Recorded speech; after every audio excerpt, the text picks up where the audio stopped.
Hey, everybody, listen up. I got mega huge news. Meat Eater Live is heading back out on the road. That's right. Join me and the crew. Clay Newcomb, Cal, Yanni, Spencer's going to be there. Phil the Engineer's going to be there. Meat Eater Live, headed back out. Now, when you get every ticket, okay, every ticket you buy, you get a signed copy of our new Meat Eater Outdoor Cookbook. This tour is celebrating the release of the book. Buy a ticket, get a signed copy, Meat Eater Outdoor Cookbook, wild game recipes for the grill, smoker, camp stove, and campfire, which I'll point out is a $38 value. Here's where we're going to go.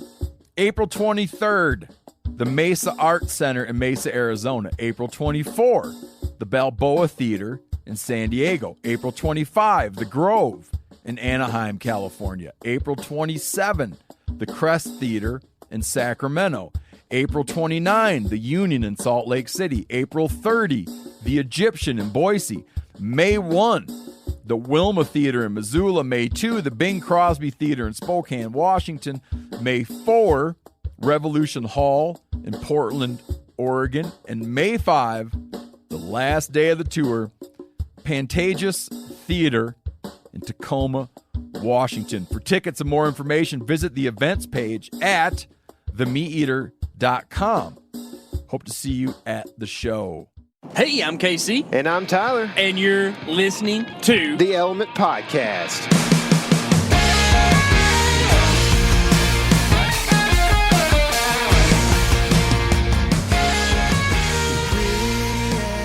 Man, Tyler, it feels like old times. You know why?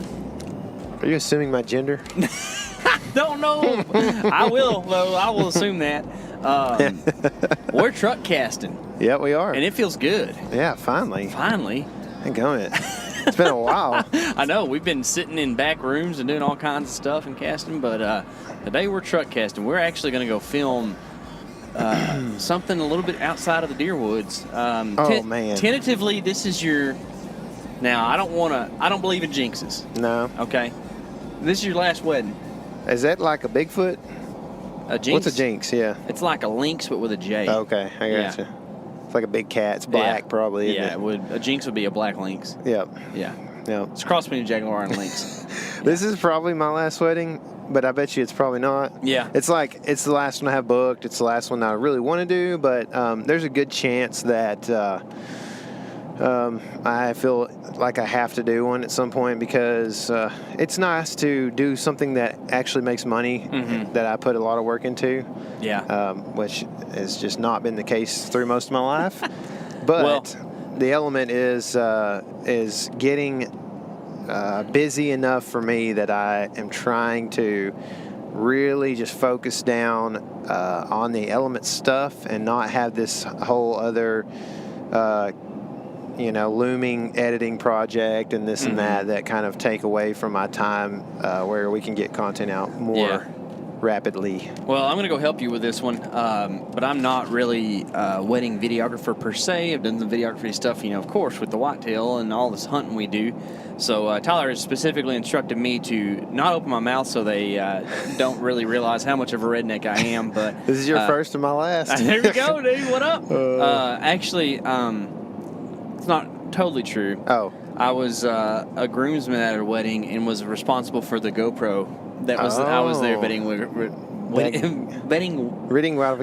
Oh, I keep saying vetting. What a goofball. Vetting videographer. It's the Germans. What are you thinking? Man, it's like recessive gene just came out. Recessive. Today, we wanted to talk a little bit about some of our previous problems. And I think it's very appropriate that we're going to have this discussion and it be your supposed last wedding, because in the past this has been a problem for you in some ways. I guess the problem, and these problems are all going to be related to hunting, right? And the wedding videography got in the way of a lot of hunting, especially 2017 through 2019. Right, and that's really part of the reason why you're trying to ditch the wedding stuff. Yeah, in Texas, everybody now wants to do autumn-flavored wedding in October and November.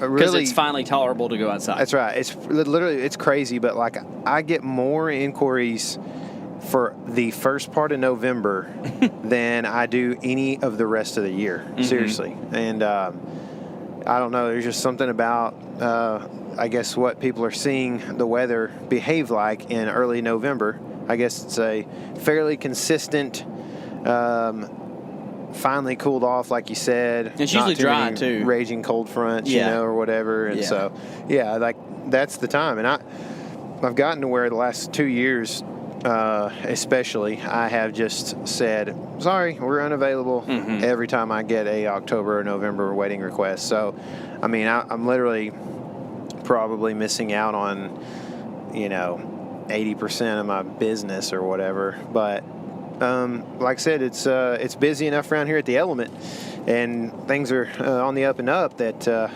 we have been blessed to be able to kind of slow that down and go do some more hunting instead. Yeah, So, yeah, absolutely. I'm excited about it. And I guess one of the reasons that you originally did wedding videography is because it was a good way to multi-purpose the equipment that you'd use for filming hunts and stuff. justify the equipment, really. I mean, like, when I started doing this, some of you guys that listen may have heard Anthony Warren on here several times. Good friend of mine. You saw him shoot a dick in South Dakota, That's right. in Nebraska a couple years back. So anyway, Anthony and I started. We met in about 2012, maybe, and we had started doing. It was the same deal as you and me, Tinder, pretty much, is where we met. And no, it was online though, and he was interested in doing some higher production value stuff, and so and in the outdoor space and kind of getting into that. I have forgot I knew that, but you probably had told me before. Did y'all? What avenue? Texas Bowhunter or something? No, or what did y'all? Craigslist, actually. Really? Yeah, it's kind of odd. Y'all actually put out personal ads, or like what? I put out an ad, that was just a personal ad saying, hey, I'm looking to kind of start a higher production value kind of outdoor show, digital media thing or whatever. I can't remember how I worded it exactly, but, he calls me. And first time I met him, he was just a young pup, and I was too, but, newly married, didn't have any money, and I didn't have any money either. And we're just sitting here like, I kind of like this guy, but I can tell, like, they pull up in a car that's like junker, you know what I mean? And I'm like, oh man, we don't have, you kind of hope that when you reach out and you're a poor guy, that when you reach out to somebody like that, they show up in like a jacked up F-250 or whatever, and it's like, oh, his dad for sure has money, Yeah. We And get new cameras today. Yep. So that wasn't the case. So we had a kind of we had to bank on having good content and just having a creative eye. And so he actually he wanted to learn from me. And I had done some of this in the past, even before 2012. And so I'm not saying I was great at it, but I had an idea what was going on. I showed him my camera. We did some video stuff around my band and just kind of let him learn the camera. And next thing you know, he actually buys better equipment than I have. So then I have to, of course, up the ante. And then for literally like a couple of years, he and I talked multiple times a day. Just he would get an idea and he'd be like, dude, what do you think about if we did this, this, and this? And we're trying to figure out how to get a red cinema camera and like all these different things, like we're just talking all day long about how we can make this stuff work, And so eventually we had, we tried to make our gear, feasible. The red camera never happened, but some higher production gear did. And basically, the only way we were able to do that, because nobody wanted to pay us in the outdoor space, was through wedding films. We said, okay, well, if we do wedding videos, we can put all that money, that'll be side job, we'll put all that money into camera gear. So we went and pulled out a loan, started doing some weddings, bought us a nice camera, and went to town. We did that. We got that FS700, So anyway, that's how we justified what we were wanting to do in the outdoor space. And then we just started really we did some sick time lapses, really high production value stuff. And, you and I have since realized that stuff is awesome, but, you go and shoot a whole season worth and get one film out of it.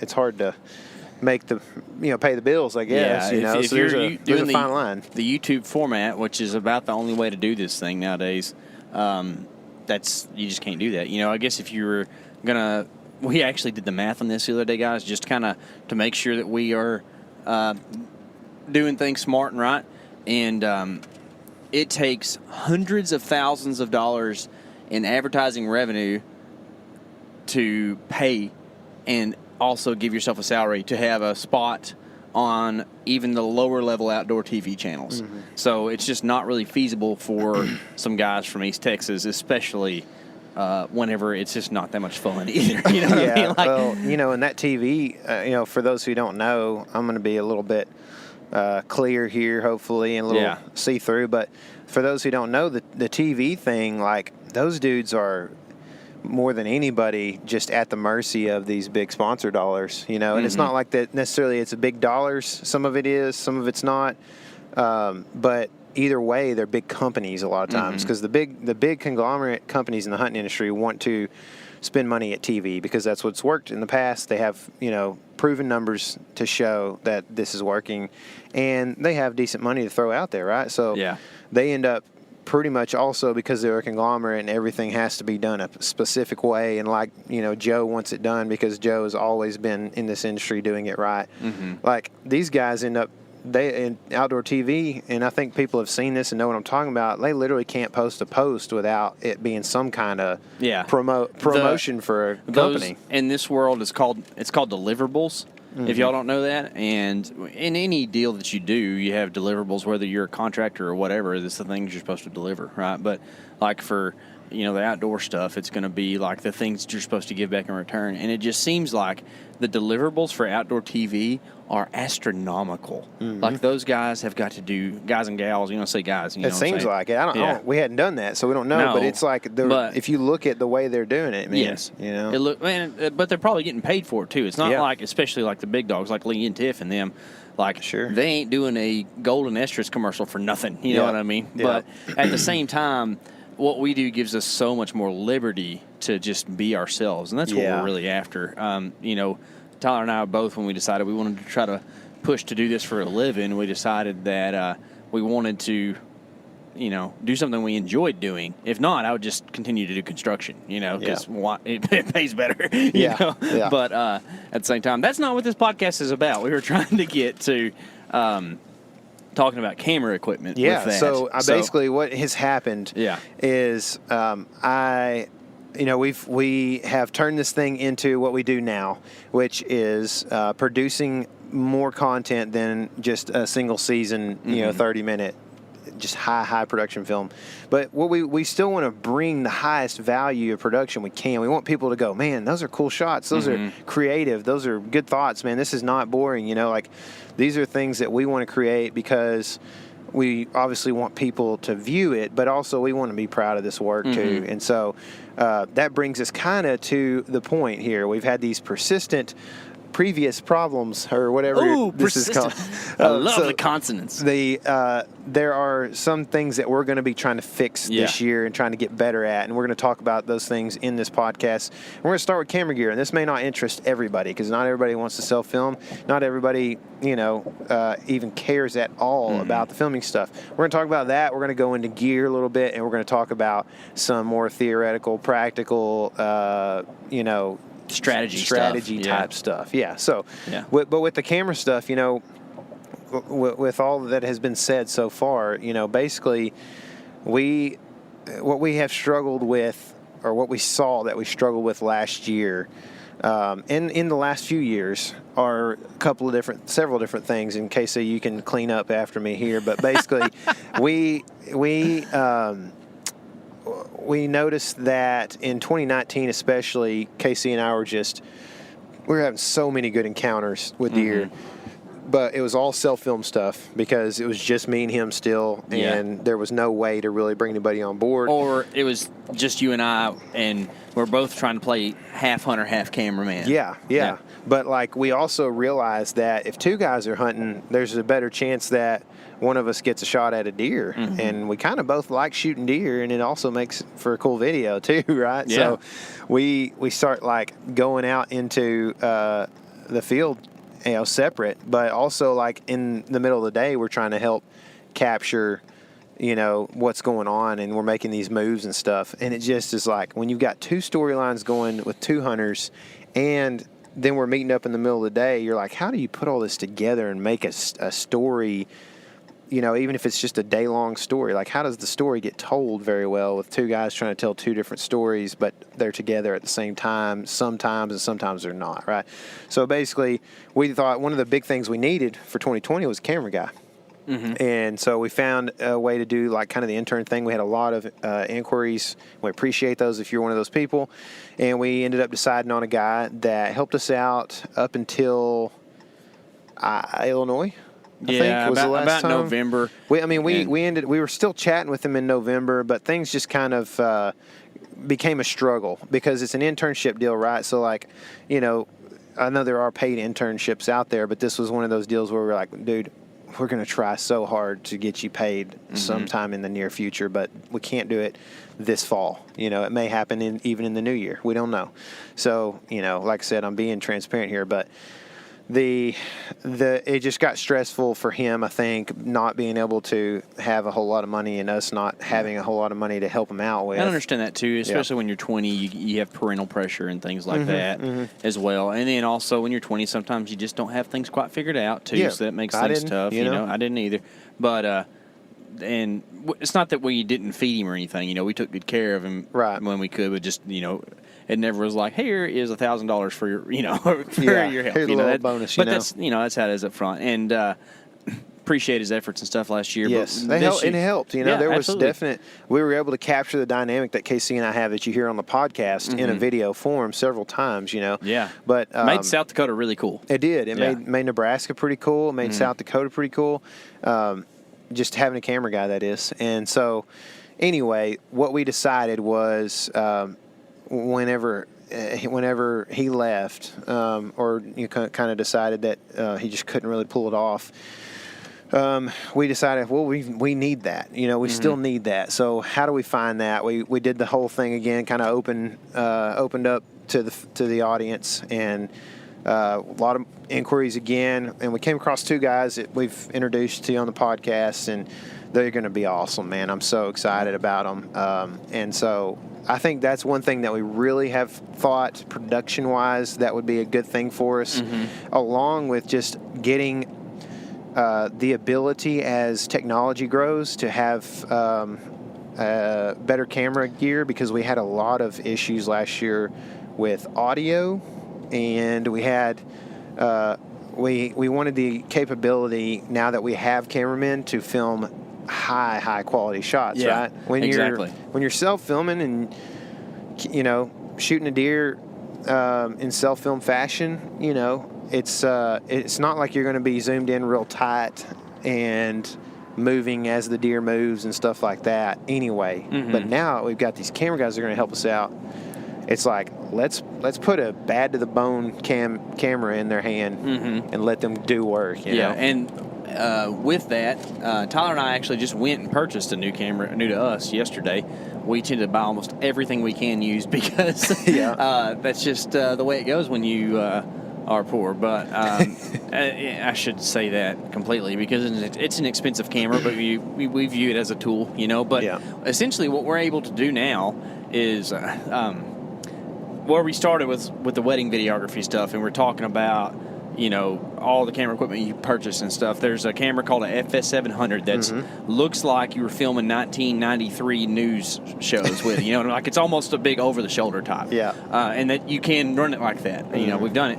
And what it's made for is to get super slow motion, or very slow motion, or very isn't the right way, but it's made to get slow motion and then what's called super slow motion, which is stuff that y'all don't really care too much about. Anyways, the cool shots of like arrows moving super slow and all that stuff. Or if you watch Rock Trolls, our fly fishing film from 18, which if you haven't, you need to, because I watch it like monthly. It's just super cool. That's how we got those shots of those trout eating bugs on top of the water. Is with that camera. You take that and then you put a big lens on the front of it, and you really got something special. Well, that's, you know, the technology circa 2015, 16. Now, it's a bazooka. Yeah, we call it the bazooka. That's what I was getting at. I forgot to say that. It's, you know, over the shoulder, big lens. We actually filmed some stuff in the city park with this thing, and people were looking at us like we were about to blow up the disc golf place. You know, like they just like don't know what we're doing. Well, now we just went and purchased a A7 S3 from Sony, which I think I said them all right this time. Yep. And that pretty much gives us almost the same capabilities in a handheld form, which is... It gives us better capabilities than an FS700.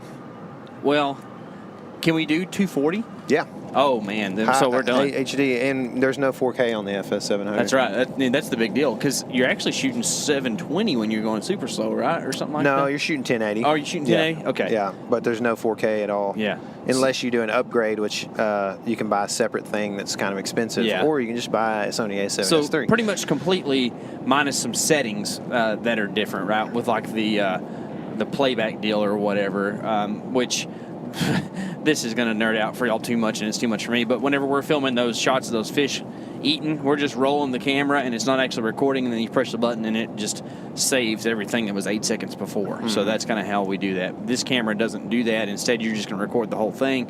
But we have a super fat SD or CF card that goes in this thing that records a ton of footage. Anyways, what that translates to y'all is that we're going to really step up our shots this year, whether that is the stuff we're filming in the off season or the stuff we're filming in season with camera guys, or even this camera. What it does is it allows us, if we're self-filming, to be able to film something in 4K 120, which means really sharp and slow-mo, and be able to do what's called crop. So like, say the deer's like tiny in the frame, you take that thing down to 4 times the size, and it still looks HD. Like super sharp. Yeah. So it's like a self-filmer's dream as well. So it also gives us the ability to just shoot straight up 4K, which like a lot of people out there have 4K TVs, you know. Yeah, exactly. So whether you may or may not do a whole lot of viewing in 4K, but if you do, you're going to be like, this is finally these guys are shooting footage that looks good on my TV. Yeah, dude. You know, Planet Earth 2 meets Whitetail, right? That's kind of the plan with that. Yeah, so we're excited about that. I mean, Yeah. that's going to be something that hopefully is just. I mean, we're just going to hope to bring you like those slow motion shots. Also, are going to be able to. We're going to really be able to break down, like kind of anatomically where our arrow hits and where it exits and everything else, so that we can find the deer and make better decisions after we shoot a deer, and B, you can see how that may pertain to you in the future. You know, like you can see how the shot turned out. You get a really good look at it in super sharp 4K in slow motion, and then in the future when you hit a deer like that, you can do the same. You know, you can think maybe that's how you should treat that situation or whatever. Yeah. So hopefully this stuff is we're probably a little more hyped than you are, but hopefully you're pretty hyped about it too. Yeah, and this will kind of be our last camera talk here, but it's something that will affect y'all as well. Anytime you hear us do like a monologue, which is us talking over some music while there's some stuff going on footage-wise, that's actually a mess up most of the time. Not sometimes, always. When you look at like Nameless and stuff, it wasn't. It was really cool because it was more of a film. But if you see that we do that, it's usually because, and especially in the 2020 year, we had a ton of audio issues. So we would get the footage, but like there would be a problem with the audio connection, or just the camera's broken in general, or maybe whoever's running the camera isn't. Oh, it's just like that, right? Yep. So there's some problem that makes it to where you can't hardly even hear, or the audio is bad, or there's something like that going, and it's just not worth even putting out there because it's just not enjoyable to watch. So we have since upped the mic situation. We have like some pretty legit microphones, and we're going to probably run some of that stuff that you might see kind of outdoor TV style with like the lapel mics. They call them lav mics. Yeah.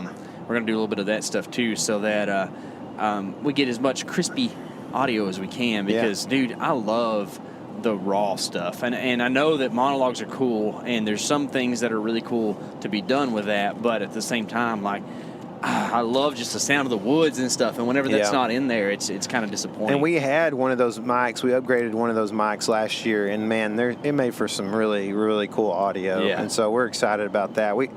For me, like some of the things I'm going to work on in regards to camera and filming and stuff are, I killed 5 deer, $5 last year, and really only one of them was actually like you could see an arrow go into a deer. You know what I mean? Out of 5. And that hasn't gone out yet, guys. So be ready for that. It's going to be exciting. Yeah. Yeah. 2 of them I self-filmed, I believe, and then 2 of them were filmed by our camera guy last year. And one of them he didn't even have the camera on. The other one, the deer was behind a tree. I didn't know for sure if it was or not. I thought it would be close. He never said anything, and I was just like, there's the shot. Let's just do it. You know? You kind of. So it's not like his fault necessarily. That one wasn't really his fault. The Illinois one, that's pretty tough to deal with, but it's just the way it goes. Yeah. But I think that the South Dakota one for sure, you were just like, I need to shoot this deer. Day 5 or whatever. Yeah. I'm ready to do this thing, man. Yeah. But that's kind of one of my goals is to, like you're saying, make sure and try to get deer on video a little better. Last year I had to self-film a lot. Yeah. I mean, a lot. Like the 2 times that I had a cameraman were like the only 2 times I had a cameraman all year. The only 2 evenings. You killed deer both those times. Yeah, like the first time I had Jack film me last year was in South Dakota, and we went in, and an hour and a half later, I shot a deer. Same deal in Illinois. We went to Illinois, got in a tree, an hour and a half later, I shot a deer. And so, I did a lot of self-filming last year. And I think for me, a lot of the things that I see are just, I need to, unless it's just a big one, I'm just not going to worry too much. I'm going to try, but I'm not going to readjust the camera after I go full draw, you know what I mean? So there's that. And then there's also, I hunted a ton of days for the deer on my place. And as I kind of got a little bit, I guess you could say, burnt out later in November and, just not sure if this was actually going to happen, I kind of stopped filming deer as much a little bit in the process. And I wish I'd have done a better job, especially after connecting on November 30th and making it happen. So that's kind of my spiel about the camera stuff, I guess. I think that I know what you mean about the getting burnt out thing. I personally went, I shot a deer in South Dakota that didn't die, but I went 1 for 1 self-filming. But if I would have had 5 or 6 opportunities like you, there probably would have been a few that I didn't get on film. You know what I mean? There was some. Yeah. I shot some big deer last year, and it was just like, you know what? I'm just gonna kill these things. Right, I hadn't shot a whole lot of just that's always our opinion, or though. whatever. We're always like, the shot first. Yeah. The way we look at it, it's like I'd much rather take a picture of a big dead deer than half footage of a deer running away. Yeah, I mean, this ain't outdoor TV. We're not we're not under these contracts or whatever. Like, me and KC are trying to have the most fun we can have. That's right. So and still find a way to eat bread and cheese from time to time. Yeah. But pimento. The thing, homemade pimento cheese, dude. The thing that kind of that carries me into is that I was 1 for 1 on kill shots, 2 for 2 on getting shots on film. However, neither, I'm going to say neither because neither sounds real accenty coming from me. Neither of those were perfect shots. And I feel like I need to work on my shot placement. Now, I have a list of excuses, but Me too. At the same time, everyone does when it's not perfect, right? Self-filming does impede that sometimes, but Tyler and I have noticed that almost every time we draw back, because we run second angle stuff, right? So there's a GoPro pointing at us most of the time. It feels like you hold for 5 seconds, but it's actually a half second. So there's some slowing down that can be done. But in general, I really need to just think about it a little more when I shoot because I just I've noticed that I don't do the pick a hair thing very often. Yeah. And I need to start doing that. I kind of, in my mind, it's not that I black out, but I'm just like, okay, there's vitals there. Thunk, and I really need to start trying to do the pick a hair thing, I believe. Because when you're self-filming also, there's so much going on that your mind just kind of, when you see that dot go on the vitals, you're just like, oh, it's good, it's 20 yards, right? And no big deal. And it's like, the thing is, you're kind of almost in this I'm seeing the pin, but I'm seeing the animal, but I'm seeing my camera, and I'm seeing that all out of the same eye. You know what I mean? It's like, holy smokes! Really, you're not super focused. Like you said, you're not picking a hair, and that's I did the same thing. If you watch the Texas hunt where I shot the buck on public in Texas, you probably can see like you can see both. Like in the first shot that I shot at a deer and missed it. Mm-hmm. In that shot, you can see my bow moving like almost the whole time. You know what I mean? Yeah, like, whoa, it's like I'm surprised you squeezed off it right never there. Yeah. It never settles really, Yeah. you know? And so, but then you can see in the deer that I shot, you can see me like focus, man, and take my time. And I could feel it, dude. Like it's almost just like, it's probably just a second. It's literally like probably a second. But I can almost feel myself just go, like I'm ready to pull the trigger and go, no. Just deep breath, you know what I mean? Hold for a second. Just get steady, you know. And I made a great shot there. And I'm the same way. Like, man, I gotta make sure I make no mistakes next year. Well, I think that I need to work on my thought process of shot placement too. Like, I'm conscious of the vitals and stuff, but like on my Kansas buck, the shot wasn't perfect, but it was absolutely devastating to the deer. It just wasn't a shot that's going to drop him in 40 to 60 yards. He ran about 150, which those big deer up there will do that anyways sometimes. We did a breakdown. What do we call Hunt it? breakdown. Well, it was like a anatomy, type deal where we kind of cut him open, and this wasn't on YouTube because they would hate that, but and showed you what happened. And what happened is I hit one lung and liver pretty much and a bunch of arteries. But ideally, like in retrospect, I would have shot him like kind of high in the shoulder because he's at like 12 yards or 11 yards, and just punched it all down in like right through that bone and just hit a bunch of lungs, and he'd have dropped soon. But I was like, well, I don't want to crowd the shoulder, yada yada. But I think that there's like just this, and part of the problem is we watch people on outdoor TV do it for forever, where they're like, I ain't gonna crowd that shoulder at all because I'm shooting 390 grains. Like when you're shooting a pretty heavy arrow setup. Like we're going to shoot the vectors, and I'm going to shoot quite a few different broadheads on them this year, I think, just because I kind of want to mess around with that a little bit. Man, last year I didn't have great blood trails, and you kind of had the same problem. So anyways, when you're shooting a heavy arrow, you can punch through some stuff. Now, that's sort of true, but in South Dakota, that didn't happen. That's the weirdest thing. It was a weird deal. I mean, I'm shooting 536 grains, which for all intents and purposes, for most people, is a very heavy arrow. And I hit a piece of grass at like, what? It was like probably 6 yards from me. The deer's 20 yards from me. And I don't know if it affected arrow flight or what, but you can tell when you run it like frame by frame that I hit a rib and just got zero penetration. It's a very, very weird deal. The deer's also going down, which shifts momentum of the arrow to a downward direction as well. So, like, there's a little bit of that, but you're going to have that in pretty much every deer shot. Yeah. Well, that was from the ground, too, which is a different deal, you know? Whereas, like, if you're shooting down at a deer whenever they're it's ducking. It's already kind of going down. Yeah, exactly. Yeah. Whereas this buck, like he's kind of going down and turning. Yeah. So it's almost like maybe that rib flattened out, and I hit like instead of having to go through a 1/4 inch of bone, I was actually having to go through like 2 inches of bone because of I kind of hit the rib at a glancing angle or something. I don't know. We didn't recover the deer. He was alive and well the next day, but I think to kind of just bring it back to, I need to make sure that I'm putting my pin not just on vitals but on the right spot for the situation, and that's like the next level shot placement stuff. Yeah, it's also really hard to do. It's like because you got seconds usually if you're talking about grunt stop or whatever,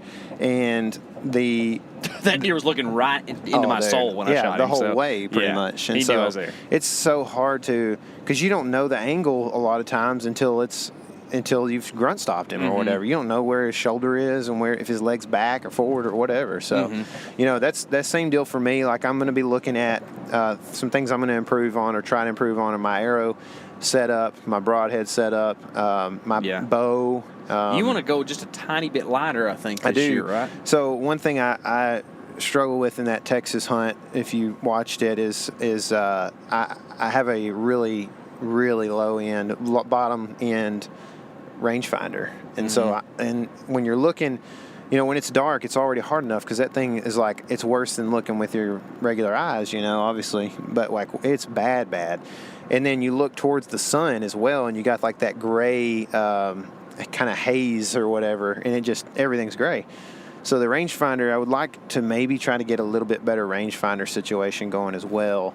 But You used to have a little bit better one, but we lost it in the woods. I think I found it. Oh, did you? I think I found it not too long ago, but I started looking at it, I was like, I don't know if it's a whole lot better. It's still like an $80 rangefinder, you know, or whatever. Yeah. Anyway, that's something I want to improve, and because of my arrow setup last year, I really felt like I had to know a really pretty accurate range because I had such a heavy arrow. And I think I'm going to go a little bit lighter because it's going to flatten out my trajectory a little bit to help me, mainly, like I've said this before, 20 to 24 isn't that big of a difference, but 30 to 36 is a little bit more to deal with. You think that deer's 30 and he's really 36 or 37. That's that coupled with I shot 2 inches high, and then also the deer jumped the string. That's 4-6 inches, whatever it is, and that makes the difference. So I'm trying to lighten up a little bit without losing too much FOC, and we got Isaac at Vector kind of working on that for us, I think. Yeah, he's got some really cool thoughts playing around with some spines and stuff like that and some GPI stuff. But you're not talking about going like 400 low. No. You're just like, actually, you kind of want to be in that sweet spot that I was a couple years back. That's really pretty good spot, like that 470 to 480 470 range. was what I was thinking. Yeah. And, that's... But another reason is because every single deer I shot pretty much was just straight pass through, sticking in the dirt on the other side. And it's like, man, if that's the way it's going to be, I was killing deer with a light arrow I was not losing any deer with a light arrow, and I wasn't getting hardly any pass throughs. But I was just using a devastating broadhead and shooting deer where they need to be shot, And so I'm thinking, if it's passing through every time, I don't necessarily need that to happen. I need to make some devastation happen. I need to make accurate shots, and that's what I'm hoping to do with that setup. That's true. I mean, this all is like a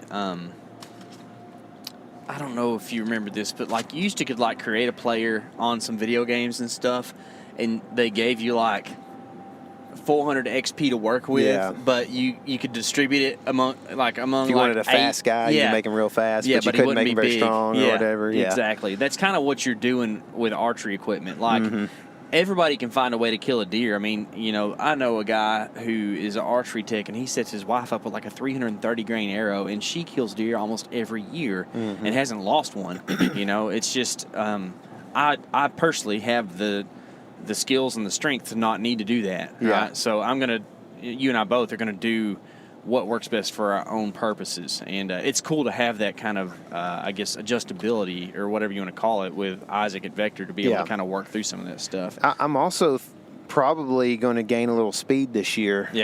So that's going to be helpful with a newer bow. Right? That's what I'm hoping. I mean, we're the word on the street is the Element has bows heading our way that should be here about the time we get back from vacation here soon. Baby. That's the word on the street. Now, I can't trust everybody I've met, especially if they vote a certain way. No, I'm kidding. But really, I mean, that's what we've heard. We don't know for sure if that's going to happen or if that's actually the case.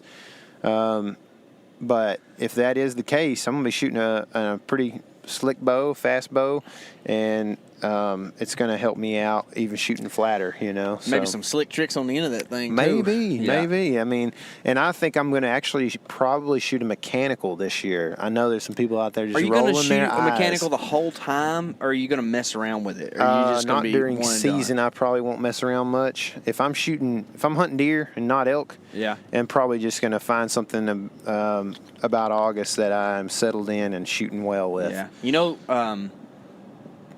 They sent us some Severs a couple years back. They're pretty cool. You might check out one of those. I like those. I would actually definitely shoot one of those. Yeah, I got a few of them. I also am game to shoot pigs during the summer and next February with a bow with a different broadhead on it for sure. But you might be trying to shoot one with a cedar arrow and a sinew string. I think, right? I have been trying to do some. I've been shooting my recurve and it exploded on me. It did. So that was sad, but I'm thinking about getting another cheap one. One of our friends of a friend, and our friend is Brian Koch, one of his friends that Really? we kind of know now, showed me a pretty cool bow yesterday. It was $199. That we both should get? We both should get. Okay. And he shot a group about 3 inches or a little less That's at cool. 15 yards with it yesterday. Nice. So he's pretty pumped. I've got one, but it's like long and really heavy draw, and you and I both are like, man, I ain't messing around with that. Yeah, It's too- we're trying to both. I'm going down from Yeah. mine, and I think you are too. So Yeah. But yeah, I mean that's kind of what I'm looking at to improve on the archery side of things is broadhead situation. I'm gonna lighten up a little bit, and hopefully get a little bit faster bow, a little bit maybe just those bows when they have so much pressure on them with the string and everything over time, they can do some weird things. You know? So. I think too. In that vein, is a little bit more conceptual. I need to shoot a little bit more in season. Yeah. We started doing that some this year, and I think we shot in Kansas some on the first trip, partially because it was hot and there wasn't nothing else to do.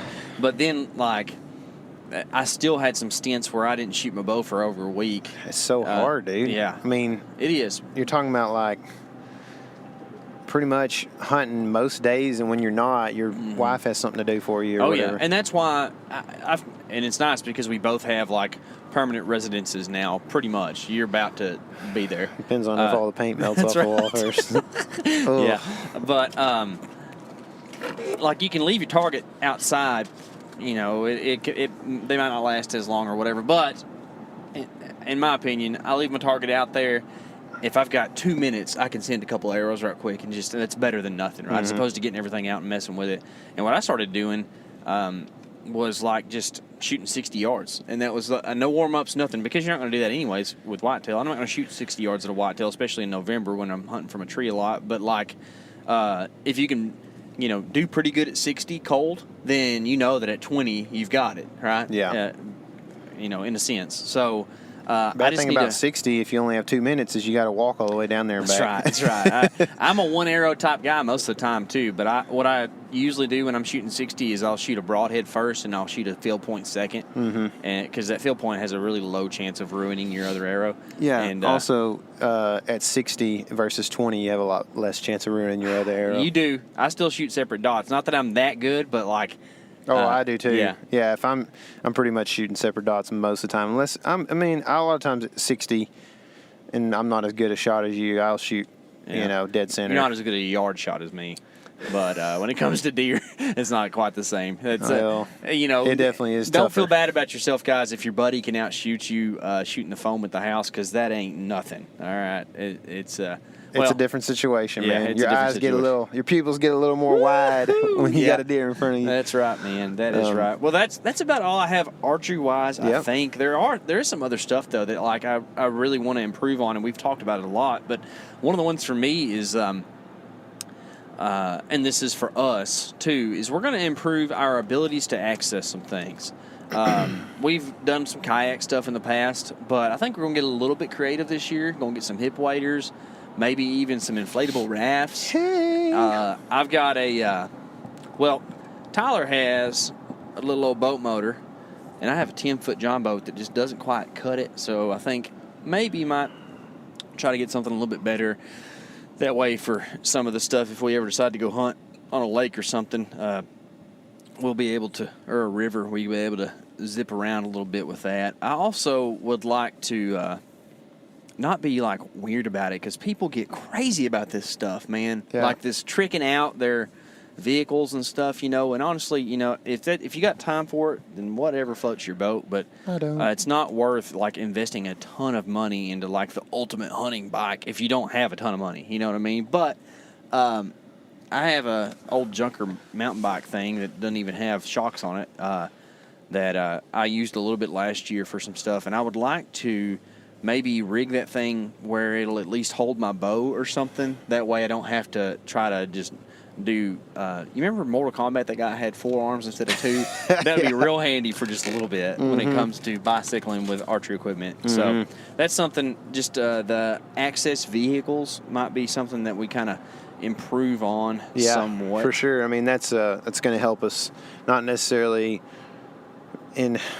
being creative as much as just what we kind of need, like a necessity sometimes. Especially when you go out of state. Yeah. You know? Like there was a place we wanted to hunt last year. We couldn't get across a river. Yeah. And we were like, man, wish we had a boat, but we don't have that kind of money. So we, exactly. But, you know, the thing is we could, and we could, and we're probably going to try to buy maybe a couple of inflatable boats or whatever. Mm-hmm. One for me, one for the deer, pretty much, you know. One thing that you did really well last year was made a really cool feeder pen.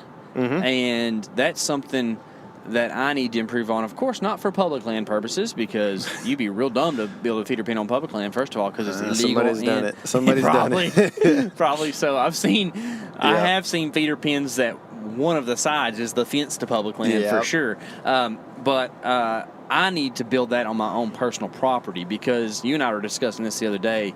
I had a corn feeder that was right on the edge of the timber, and I thought that was a real cool idea until I actually tried to hunt it, and then realized like deer were just ducking in and out of the timber a whole lot and not really giving me shot opportunities or giving me good, at least hunting winds and places to hunt. So I'm going to take a page from your book and sneeze real big in a second. I think it's going to go away.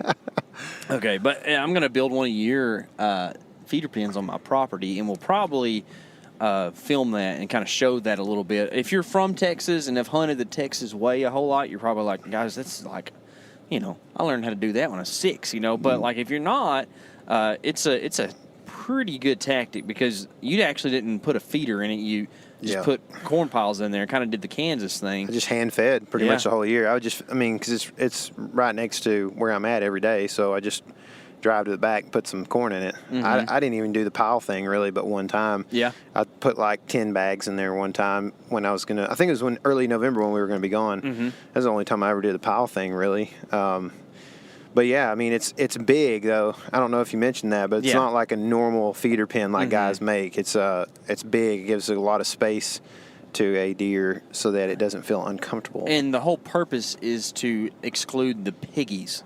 That's our problem, is that where we live, when there's corn on the ground, hogs just destroy it. And run the deer if you like to shoot whatever, that's not a bad thing, because you get pigs to shoot at, you know. But for us, I get to shoot plenty of pigs when it's not deer season. So when it is deer season, I'm trying to make sure I can do everything to do that. So that's kind of my property improvement stuff. I don't have a ton. I mean, we already kind of did the visual barrier stuff and whatnot, and we kind of recorded some of that video. But do you have any other property stuff that you're going to mess with? I'm going to try to get a kind of permanent, cheap aluminum stand probably up in a tree that I like, and maybe 2 trees.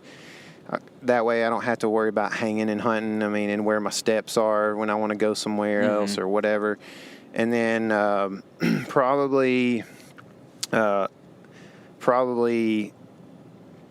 don't know. That's probably all I'm going to be able to really feasibly do this year too much.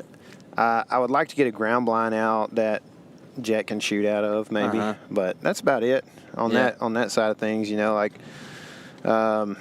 and the other thing, you know, this is definitely a public land thing, but one thing I was thinking that could help us out possibly would be having like a deer sled. Oh, yeah? That's cool. Yeah, because there's some situations where the deer cart is actually kind of difficult. Not that there's a different, not that like dragging the deer is better, but I kind of feel like a sled that you could put it on and slide across the tops of stuff, or, you know, across hills or whatever. When you're hunting in pig country, you got these big old like wallers and stuff that you got to drive this cart through, you know, and I think a sled would probably handle that a little bit better maybe. And if you're like, you know, deer carts work real good in like big wood stuff where there's not tall grass. But if you shoot a deer and it runs off and ends up back in the CRP field or something, like deer carts are tough in that. And a sled over dry grass is like no friction and real smooth. So it's a good option for sure. Yeah. Like I didn't even think about that, man. That's cool. Yeah, that's kind of, I mean, you could make that pretty cheap. Yeah. So another thing that we're going to employ this year on both the private and the public are cell cams. Yeah. So we've been talking about that quite a bit. You made a pretty good point about what that's going to help us do. Yeah, so we're going to run a bunch of Moultrie Deltas, which they just came out with. They're $99. They're supposed to be pretty bad to the bone, and ours are on the way right now. And I think they're going to hit my porch while we're on vacation. So if any of you steal them, I will hunt you down. Actually, going to get somebody to go over there and pick them up. Yeah. But anyways, we're going to get those out pretty soon and start playing with them, messing around, make sure we understand them because we want to make sure we're familiar with them come deer season. But cell cams have a unique place. I mean, I'm still going to run regular trail cameras some because honestly they're just less of a hassle to in some senses, but at the same time you have to go pull them and check them, and that's the beauty of a cell cam, right? Of course, you don't have to go pull the card. And what that's going to help us with is that whenever we're gone on these trips, okay, we don't have really a lot of time when we come home to Texas to go run around and check trail cameras and see who's what, when, and where. Whereas when you're running a cell cam, say you're a guy who goes out of town, or maybe you have a place that you go travel to hunt, or at least you just don't want to booger it up or whatever it is, you can come home, say for 4 days, look at your cell camera information, and then be able to make good moves and not have to go in and go 4 places, spend half a day pulling cards, and risk spooking deer when you do that.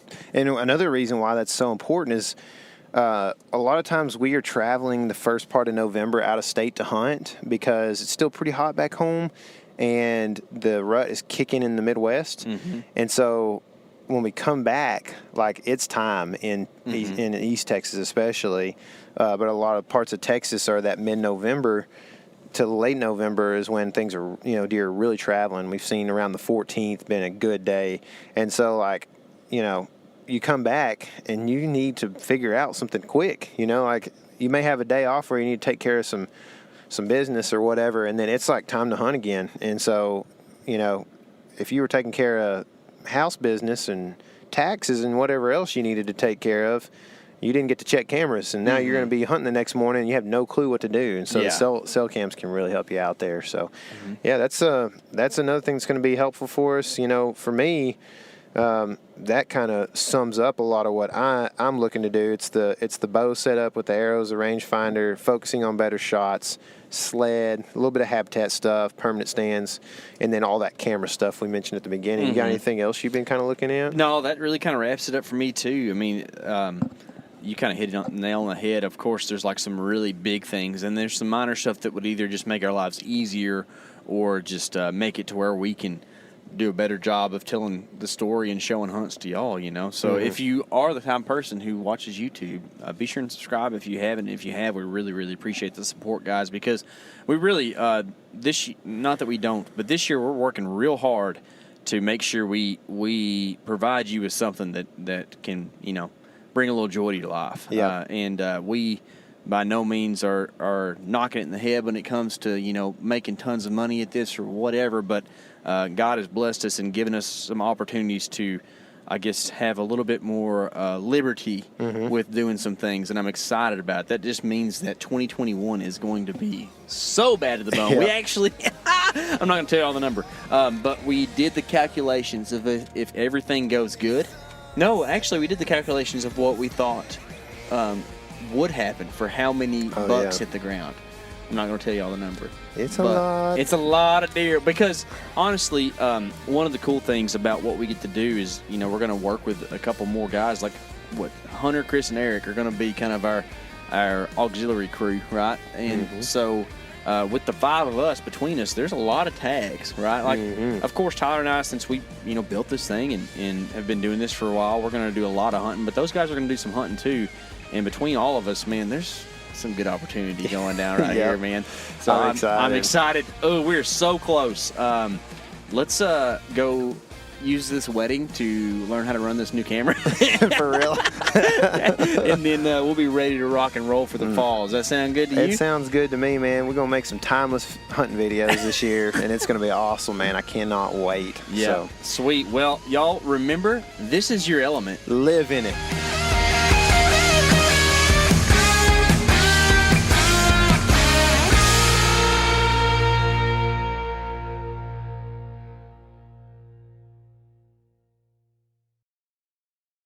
Hey, everybody, listen up. I got mega huge news. Meat Eater Live is heading back out on the road. That's right. Join me and the crew. Clay Newcomb, Cal, Yanni, Spencer's going to be there. Phil the engineer's going to be there. Meat Eater Live headed back out. Now, when you get every ticket, okay, every ticket you buy, you get a signed copy of our new Meat Eater Outdoor Cookbook. This tour is celebrating the release of the book. Buy a ticket, get a signed copy, Meat Eater Outdoor Cookbook, wild game recipes for the grill, smoker, camp stove, and campfire, which I'll point out is a $38 value. Here's where we're going to go. April 23rd, the Mesa Art Center in Mesa, Arizona. April 24, the Balboa Theater in San Diego. April 25, the Grove in Anaheim, California. April 27, the Crest Theater in Sacramento. April 29, the Union in Salt Lake City. April 30, the Egyptian in Boise. May 1, the Wilma Theater in Missoula. May 2, the Bing Crosby Theater in Spokane, Washington. May 4, Revolution Hall in Portland, Oregon. And May 5, the last day of the tour, Pantages Theater in Tacoma, Washington. For tickets and more information, visit the events page at themeateater.com. Hope to see you at the show.